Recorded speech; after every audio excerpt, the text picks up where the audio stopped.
어떻게 한 주 동안 이렇게 편안히 잘 보내셨습니까? 예. 각자의 삶이 다 여러 가지 일들이 있었겠지만 이렇게 주님의 전에 나올 수 있게 돼서 정말 참 좋은 귀한 행복한 안식일인 것 같습니다.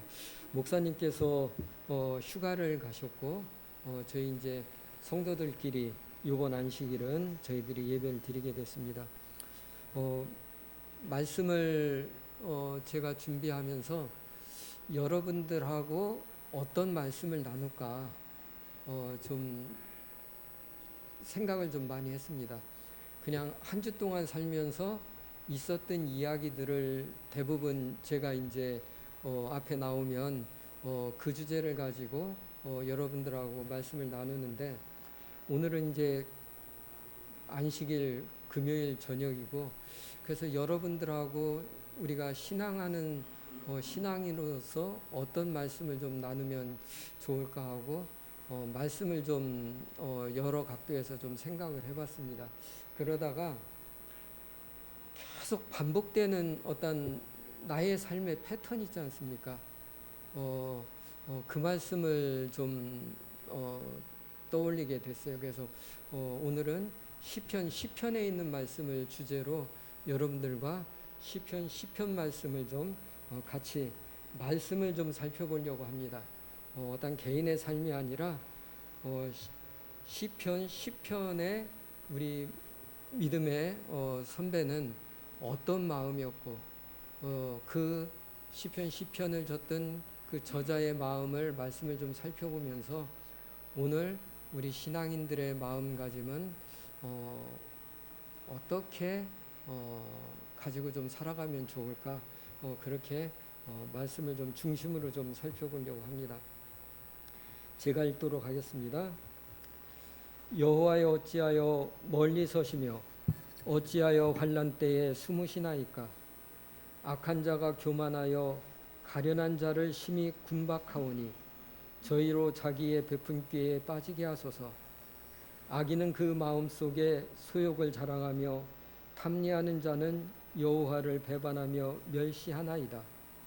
악인은 그 교만한 얼굴로 말하기를 여호와께서 이를 감찰치 아니하신다 하며 그 모든 사상에 하나님이 없다 하나이다. 저의 길은 언제든지 견고하고 주의 심판은 높아서 저의 안력이 미치지 못하오며 저는 그 모든 대적을 멸시하며 그 마음에 이르기를 나는 요동치 아니하며 대대로 환난을 당치 아니하리라 하나이다. 그 입에는 저주와 계율과 포악이 충만하며 혀 밑에는 잔해와 죄악이 있나이다. 저가 향촌 유벽한 곳에 앉으며 그 은밀한 곳에서 무죄한 자를 죽이며 그 눈은 의로운 자를 엿보나이다. 사자가 그 구열에 엎드린 같이 저가 은밀한 곳에 엎드려 가련한 자를 잡으려고 기다리며 자기 그물을 끌어 가련한 자를 잡나이다. 저가 굽으러 엎드리니 그 강포로 인하여 의로운 자가 넘어지나이다. 저의 마음에 이르기를 하나님이 잊으셨고 그 얼굴을 가리우셨으니 영원히 보지 아니하시리라 하나이다. 11절까지 좀 먼저 봤습니다. 참 살다 보면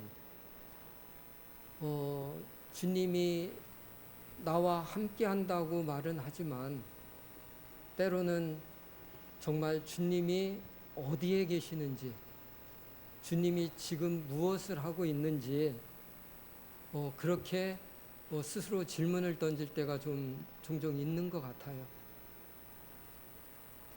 왜 하나님은 지금 침묵하십니까? 지금 이 상황에서 주님은 좀 개입하셔서 무슨 말씀을 좀 하셔야지 되지 않겠습니까? 주님께서 좀 이 일을 좀 바로 잡아주셔야 되지 않겠습니까? 할 때 주님께서 침묵하신 그러한 경험들이 있으십니다. 제 삶에 그랬었어요. 약한 자들이 고난을 받고 고통을 당하는데 누구도 돌아보지 않는 것 같아요. 약한 자들을 억압하고 짓누르는 사람들이 더 흥하고 그들의 목소리는 점점 더 커지고 그들의 앞길은 참 잘 나가는 것 같고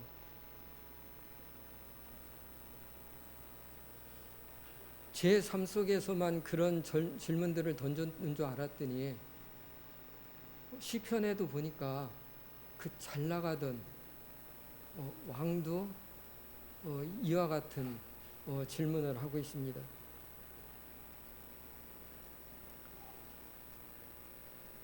하나님의 침묵 앞에서 우리는 어떠한 경험들을 하시면서 살았습니까? 매번 응답을 받으셨나요? 아니면 지금까지도 응답을 못 받고 살고 계신가요? 일단 이 11절까지 있는 우리 악인의 모습이 어떤 모습으로 묘사되고 있는지 먼저 좀 같이 살펴보도록 하겠습니다. 다윗은 먼저 하나님께 이렇게 질문을 합니다. 1절에 어찌하여 멀리 서시며. 다윗의 눈에 비친 이 세상은 하나님이 이 세상을 통치하신다고 하셨는데 악인이 세상을 통치하는 것처럼 보이는 거예요. 하나님은 멀리 계신 것 같습니다. 그리고 현실에서는 누가 통치하는 것 같아요? 악인들, 힘을 활용하는 사람들이 세상을 지배하는 것처럼 보입니다.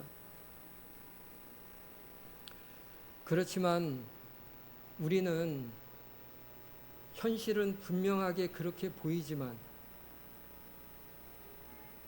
성경에서는 다윗의 이야기처럼 그것을 부정하지 않고 성경에서는 있는 그대로를 묘사합니다. 세상은 지금 이렇다라고 묘사를 합니다. 세상에는 분명히 악이 있습니다. 불의가 있습니다. 억울함이 있습니다. 이게 우리가 살고 있는 세상의 모습입니다. 두 번째 이야기를 합니다. 뭐라고 이야기합니까? 2절에 보면 악한 자가 교만하여 가련한 자를 심히 압박하오니. 악의 첫 번째 특징을 표현하길 교만이라고 표현을 했어요.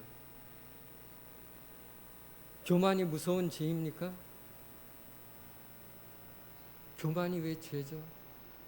교만은 무엇이죠? 교만은 하나님보다 자기 자신이 더 크게 보이는 것입니다. 교만한 사람은 타인을 믿지 않고 자기 자신을 믿어요. 내 생각이 옳다고 믿고 내가 무엇이든지 할 수 있다고 생각합니다. 자기 지식을 믿고요. 자기가 가진 힘을 믿고요. 그러기 때문에 하나님이 필요 없다고 생각을 합니다. 이게 악인의 모습이에요. 성경에서도 첫 번째 선악과에서도 뭐처럼 되고 싶었습니까? 하나님처럼 되고 싶었던 거예요. 이게 교만의 모습입니다. 오늘 사람들은 신앙을 하는 제 자신도 그랬던 것 같아요. 무엇인가 이루어지고 무엇인가 잘 되면 내가 참 열심히 살아서 잘 됐던 것 같습니다. 그렇게 생각을 해요. 참 잘했다. 근데 그것이 잘 안 됐을 때 그땐 주님 앞에 다가가게 되죠. 그래서 교만을 돌이켜서 생각을 해보면 교만은 그런 것 같아요. 교만은 겉으로 드러나는 행동이 아닙니다. 그 마음 속에 있는 마음의 자세예요. 그래서 누가 교만한지 우리는 다른 사람의 모습을 보고 판단할 수 있겠지만 진정한 자기 자신의 교만은 내 마음속에 진정으로 자신이 갖고 있는 마음을 돌아볼 때 내가 교만한지 교만하지 않은지를 확실하게 알 수 있을 거라고 생각합니다.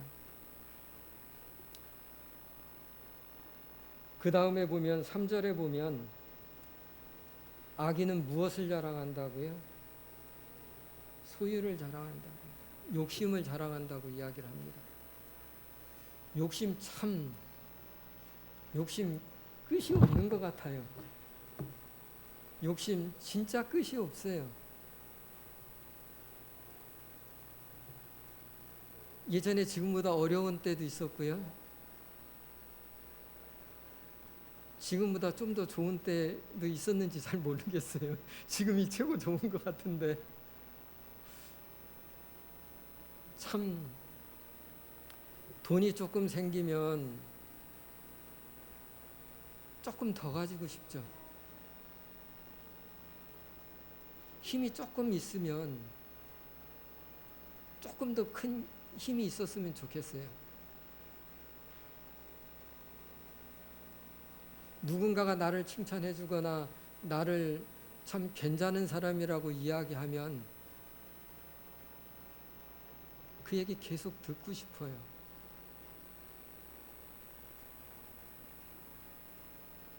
욕심이 뭘까?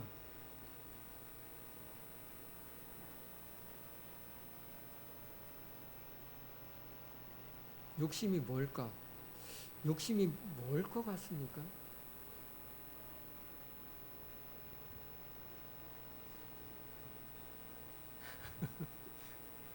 그냥 욕심은 그냥 욕심인 것 같아요. 멈추지 못하는 것 같아요. 그냥 끊임없이 그냥 가는 것 같아요.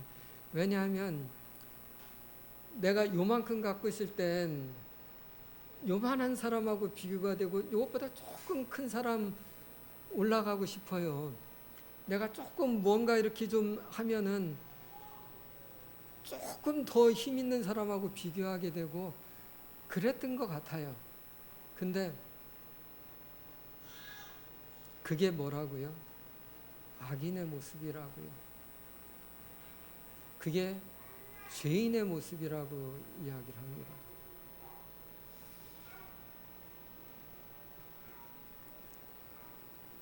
그러기 위해서는 어떤 사람의 모습이 어떻게 살아가고 있는 사람의 모습일까? 조금 더 하다 보면 목적이 수단을 정당화시키게 되더라고요. 목적이 수단을 정당화시키더라고요. 욕심이 무서운 건 그거 같아요. 딴 거 하나도 없어요. 욕심 없는 사람이 어디 있겠습니까? 그리고 우리가 욕심이 있으니까 어떻게 보면 신앙도 하고 하늘나라도 가고 싶지 않겠습니까? 근데 악인의 모습의 욕심은 목적을 위해서 수단을 정당화하는 것입니다. 그게 무서운 것 같아요. 선을 위해서 악을 행하게 되더라고요. 선을 위해서. 선을 안 행하면 되는데 선을 위해서 악을 행하고 있는 모습을 발견하게 됩니다. 그래서 욕심이 무서운 것 같아요. 욕심이 무서운 거는. 그리고 4절부터 11절까지 쭉 내용을 살펴보면 이 사람들의 특징은 딱 한 가지로 표현하고 있습니다. 뭐라고 표현하고 있습니까? 하나님이 보지 않으신다. 하나님이 어디 계시냐? 라고 표현을 합니다. 11절까지. 그렇게 행하는 사람들 눈에는 누가 안 보인다고요? 하나님이 안 보여요. 나를 멈춰라고 제지할 수 있는 사람들이 보이지 않는 것입니다.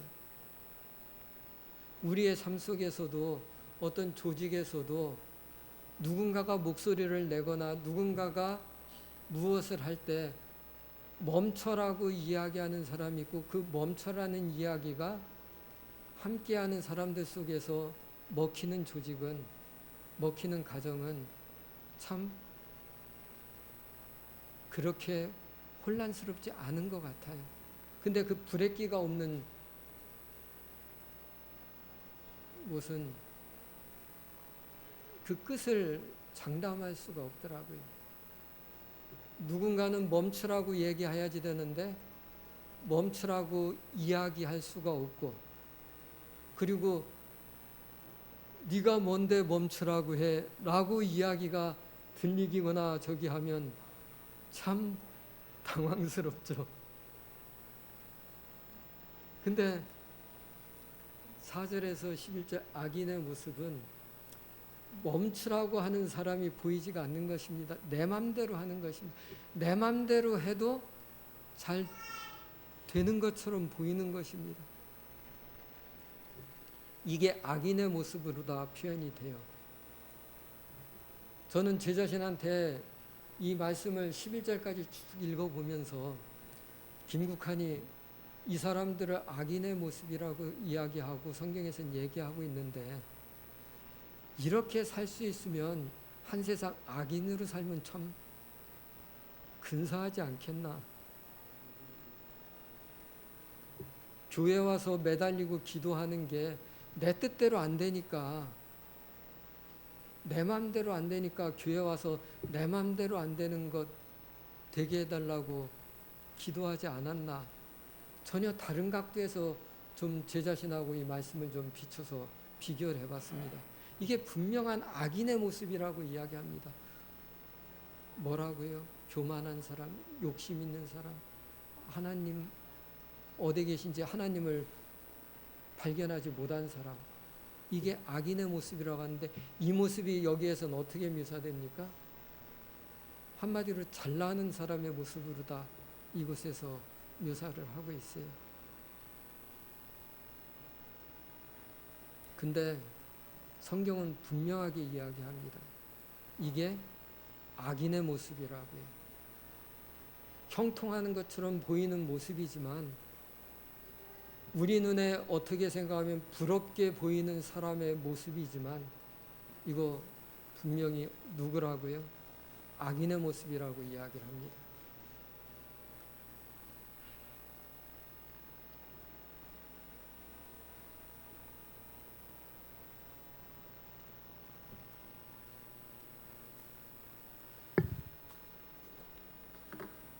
시편 1절서부터 11절을 보면은 쭉 다윗이 분명하게 우리 세상의 모습을 있는 그대로의 모습을 보여줍니다. 우리 눈에 비치는 세상 삶의 모습. 2000년 전에 다윗은 2000년도 훨씬 더 됐겠죠. 예수님 그 전이니까. 3000년, 4000년 에덴 동산에서 쫓겨나서부터 세상의 모습은 이 모습이었습니다. 잘 나가는 사람이 누구라고요? 악인의 모습이라고요. 자기 마음대로 이 세상 근사하지 않습니까? 내 마음대로 살 수 있으면 얼마나 근사해요.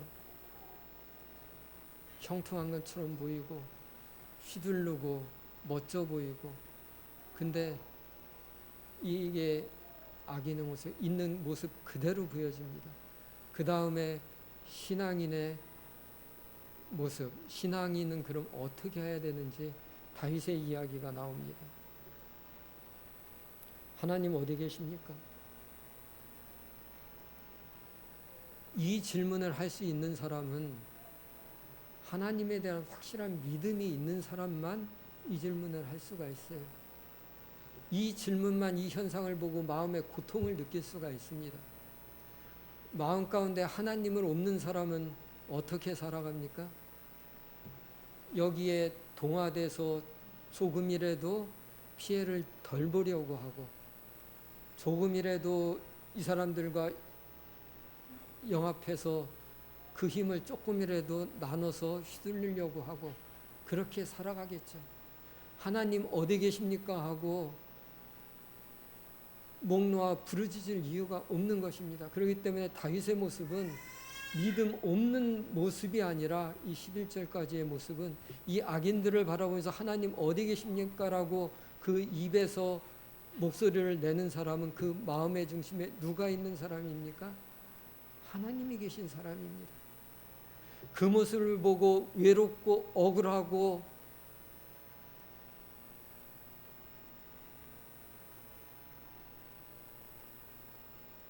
어찌할 바를 모르는 사람은 그의 마음 가운데 누가 있는 사람입니까? 하나님이 있는 사람입니다. 다윗은 이렇게 이야기합니다. 12절 보면 여호와여 일어나옵소서, 하나님이여 손을 드옵소서, 가난한 자를 잊지 마옵소서. 이제 11절에서 12절을 넘어가면서 다윗의 모습은 바뀝니다. 무엇에서 무엇으로 바뀝니까? 질문에서 이제 기도로 바뀝니다. 주님에 대한 기도. 우리의 삶 속에서 우리가 할 수 있는 유일한 것은 이거밖에 없어요. 주님, 제 목소리를 좀 들어주십시오. 주님, 이제 응답하십시오. 주님, 언제까지 이대로 두시렵니까?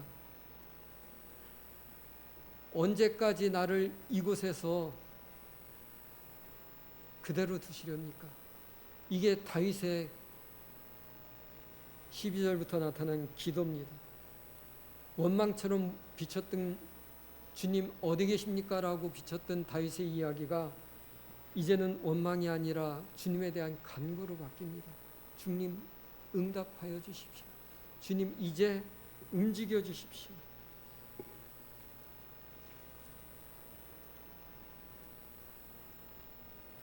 주님 이제 그 사람들의 행위를 멈춰 주십시오.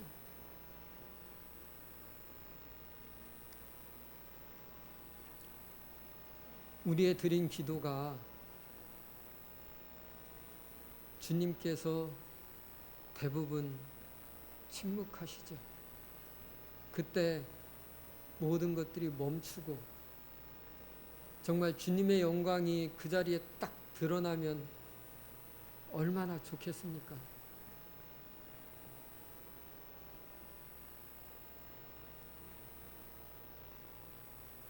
분명히 성경 곳곳에 보면 하나님은 어떠신 분이라고요? 졸지도 주무시지도 않고 감찰하시고 우리를 지켜주시고 그리고 우리의 부르짖음에 분명히 응답하시는 하나님이라고 곳곳에 나와 있습니다. 근데 우리의 삶은 어떻습니까? 경제적인 어려움, 한평생을 열심히 일했는데 우리의 경제적인 어려움은 여전히 해결되지 않고 우리가 사랑하지 않는 자녀가 있습니까? 우리는 모두 자녀를 사랑합니다. 근데 그 자녀가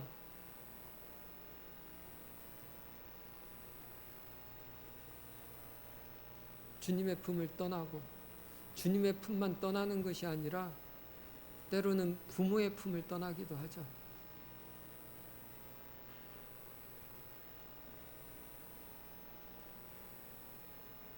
마음의 상처를 입은 관계가 회복될 기미가 보이지도 않습니다.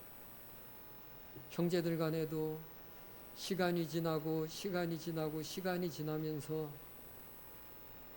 서로 쌓였던 오해라든지 이런 것들이 점점 풀리고 시간이 지나면서 관계가 더 돈독해지고 이해가 쌓이고 이렇게 되면 좋은데 시간이 지나면서 마치 기다렸다는 듯이 어떤 한 가지 이유로 인해서 발걸음을 끊게 되고 소식 전한 것들을 끊게 되고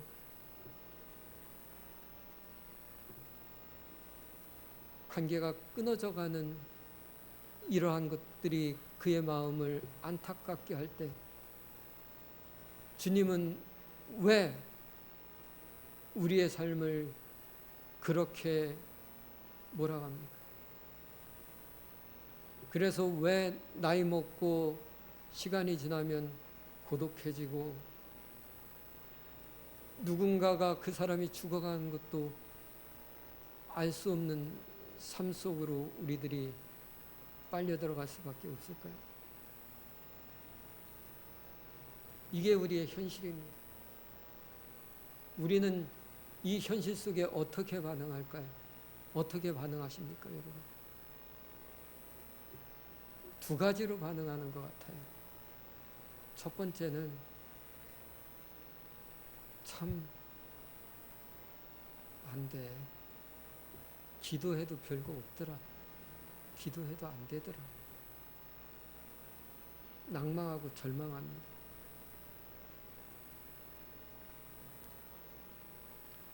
심지어는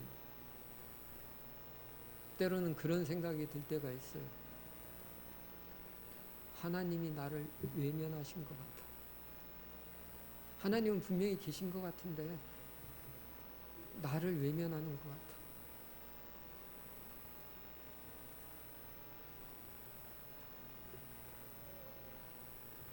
이 상황에 있을 때 참 삶이 팍팍하죠. 참 팍팍합니다. 다른 한 가지 반응은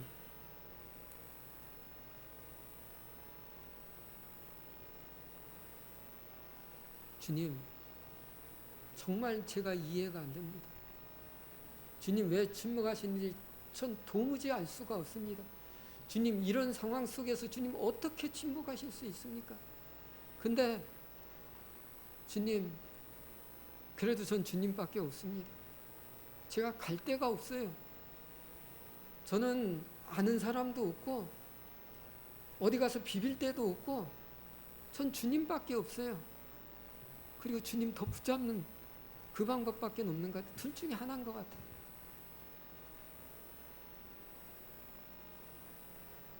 아마 우리는 이 두 번째 방법을 선택했기 때문에 우리는 오늘 이 자리에 앉아 있는 거 아닌가 생각합니다. 우리의 삶의 과거의 삶이 어떠했든 어떠한 과정들을 겪어왔든 우리의 오늘의 모습은 교회에 남아있는 우리의 모습은 이 모습인 것 같아요.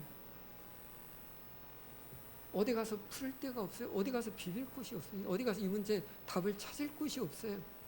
주님 아니면 없는 것입니다. 그렇기 때문에 납작 엎드려서 주님 바짓가랑이 붙잡고 늘어지는 이거 하나밖에 없는 것 같아요.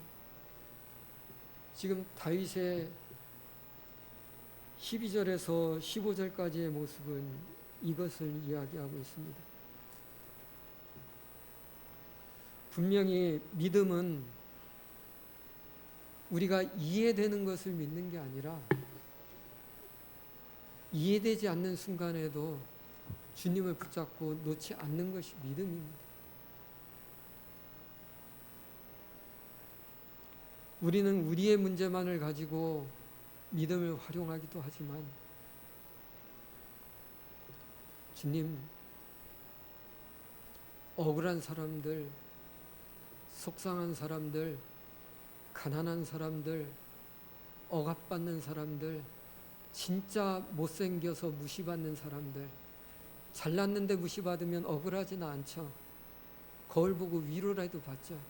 근데 제 모습을 보면 진짜 못생겨서 무시받으면 얼마나 억울합니까? 가진 게 없어서 무시받으면 얼마나 억울합니까? 힘이 없어서 이리 치고 저리 치면 얼마나 억울합니까? 이러한 사람들 돌봐주실 분 누구밖에 없습니까? 주님밖에 없습니다. 주님 기억하여 주십시오. 주님 그 사람들 돌아봐 주십시오.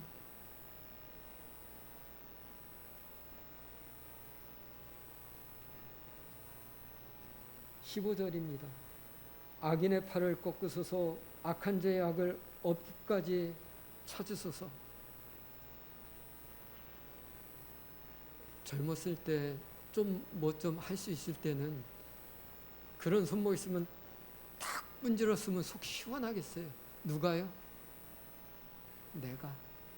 우리 그렇게 살지 않습니까? 누가요? 내가 그렇게 했으면 좋겠죠. 우리는 한평생을 그렇게 삽니다. 근데 다윗은 이 고백을 합니다. 누가 그렇게 하라고요? 주님. 주님 그렇게 하십시오. 오지랖이 넓은 삶은 그 못된 손목 뚝 분지르고 싶어서 덤볐다가 자기 발목 부러지죠. 그리고 원망합니다. 근데 믿음은요,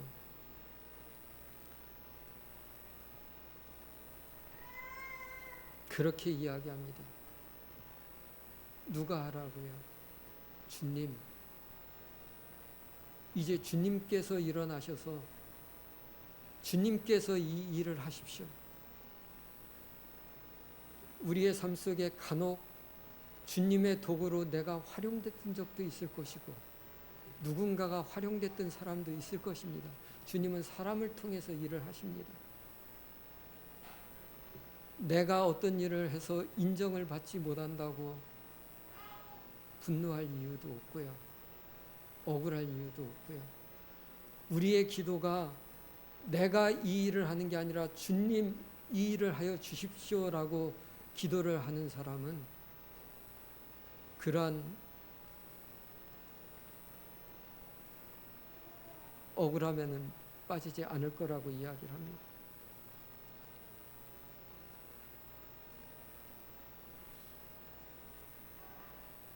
악인은 분명합니다. 악인일 수밖에 없는 것은, 그 사람이 그렇게 할 수밖에 없는 것은 하나님이 계시지 않다. 내 이 손목을, 내 이 행위를 제지할 수 있는 사람이 없다. 제지하려면 해봐라. 나보다 더 힘 있는 사람이 있냐? 참 멋진 사람 같지만 반드시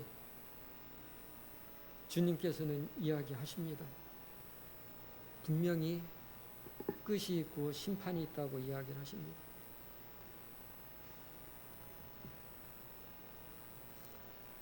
우리의 삶 속에서 우리 스스로 어떤 것을 하지 않고 주님에 맡기는 것은 결단코 체념이 아닙니다. 이건 가장 큰 믿음이에요. 그리고 주님에 대한 신뢰입니다.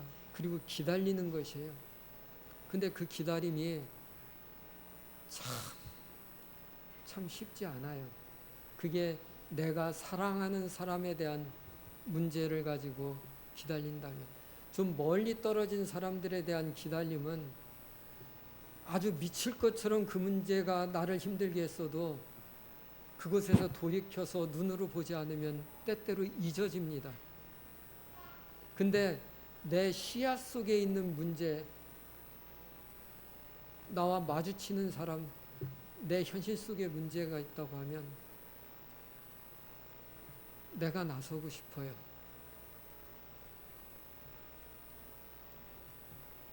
내가 할 수 있으면 하고 싶습니다.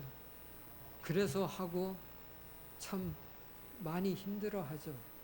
많이 힘들어합니다. 많이 반복되는 것 같아요. 16절서부터 보도록 하겠습니다. 16절서부터.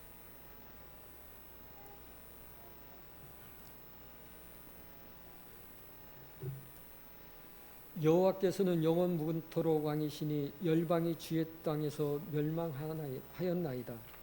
여호와여, 주는 겸손한 자의 소원을 들으셨으니 저의 마음을 예비하시며 귀를 기울여 들으시고 고아와 압박당하는 자를 위하여 심판하사 세상에 속한 자로 다시는 위협지 못하게 하시리이다. 우리의 삶 속에서 우리가 갖고 있는 이 문제 중에서 이 하나님의 영광이 이렇게 실현되는 때를 만나면 얼마나 좋겠습니까? 우린 이 희망을 가지고 오늘 살고 있습니다.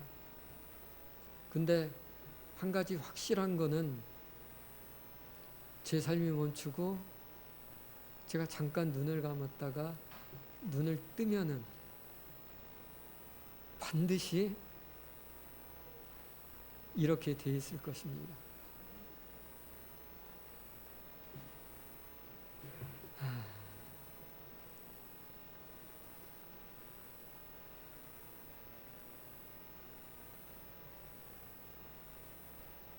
세상의 권세는, 잘 나가는 사람들의 모습은 잘 나가는 것 같아도 내 눈엔 부러워 보여도 사실 그 속에 들어가면 그렇게 부럽지 않을 것 같아요. 저희가 더 좋을 것 같아요. 조금 찐따처럼 보여도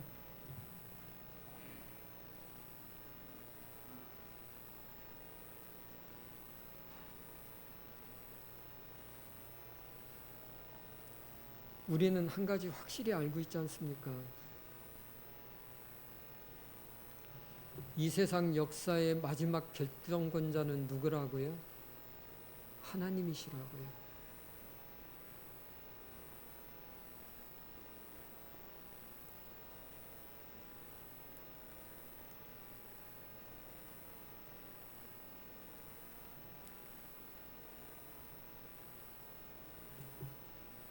시편은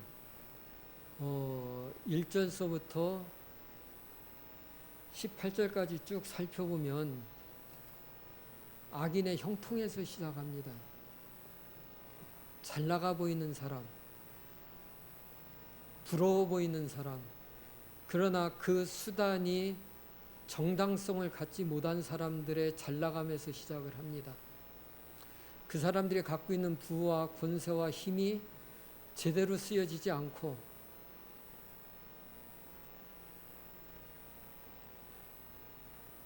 요란하게, 그렇지만 우리 눈에 부러워 보이는 사람, 내게 엄청나게 나도 좀 저렇게 되고 싶은 사람 이야기를 시작을 합니다. 그런데 뭐라고 이야기합니까? 그 사람들은 다윗은 분명하게 악인이라고 이야기를 합니다. 그럼 부러워할 게 못 된다고 이야기합니다. 그리고 다윗은 간구합니다. 주여, 저들을 언제까지 저대로 두시렵니까? 주님, 내가 가서 한 대 좁히고 싶은데 주님, 그건 제 마음이고 주님이 좀 저걸 바로잡아 주십시오. 주님이 바로잡아 주십시오. 그러면서 뭐라고 이야기합니까? 이 세상 모든 것들의 영광은 주님이시고 마지막에 결정권자 누구시라고요? 하나님이시라고요. 하나님만이 영광을 받으시고 하나님께서 그들을 반드시 응징하시고 갚아주시리라고요. 그렇게 이야기를 하면서 마칩니다. 우리의 신앙이 그런 것 같아요. 살아가면서 자기 목소리 내고 그 목소리가 현실로 다 이루어지는 모습들을 보면서 참 많이 부럽습니다. 그렇게 됐으면 참 근사한 삶을 살 것 같아요. 우리 가정에서 내 아이들이 아버지 하고 아버지의 말에 권위가 있고 아버지가 이렇게 살았으면 좋겠다, 네가 이렇게 했으면 좋겠다 하면 이렇게 순종해서 쫙 나가면 꽤 근사한 삶이 될 것 같아요. 어느 곳에서도.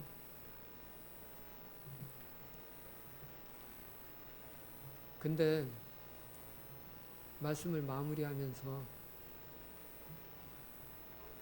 제가 제 입에서 나오는 그러한 이야기들이 정말 말씀의 중심에 있어서 하나님의 말씀을 내 입에서 나온다고 하면 그렇게 될 수가 있겠죠. 근데 그렇지 못합니다.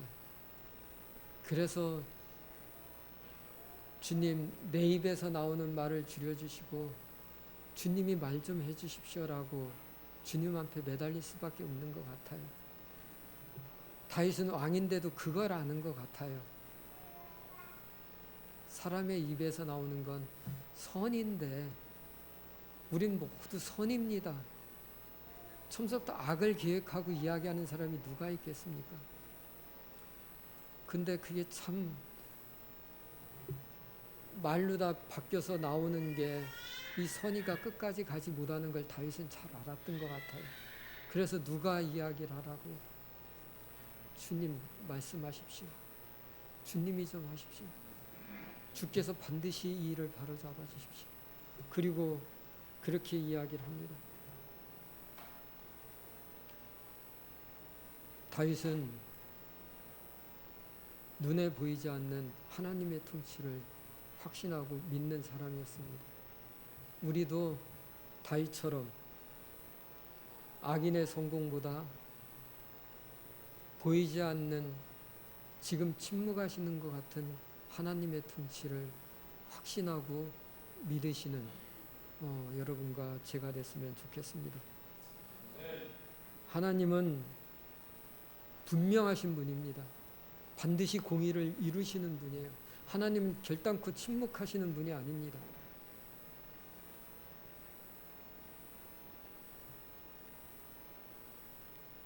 제 삶은 짧아서 하나님의 공의가, 하나님의 정의가 이 땅에서 이루어지는 걸 보지 못하고 제가 죽을 수 있을지라도 결단코 나의 인생의 끝은 하나님의 공의가 바로 서는 곳에서 저의 인생은 새롭게 시작될 것입니다. 여러분 모두의 삶도 그렇게 될 것입니다. 여러분들의 이 땅에서의 삶이 억울함과 속상함 속에 마칠 수는 있을지라도 여러분이 눈을 뜨는 순간에는 하나님의 공의가 이루어진 세상에서 우린 다시 만날 것입니다. 이것을 믿는 여러분과 제가 정말 가장 큰 축복받은 우리의 삶이지 않은가 그렇게 생각을 합니다. 예, 말씀을 마치면서 560장 찬미하시겠습니다. 560장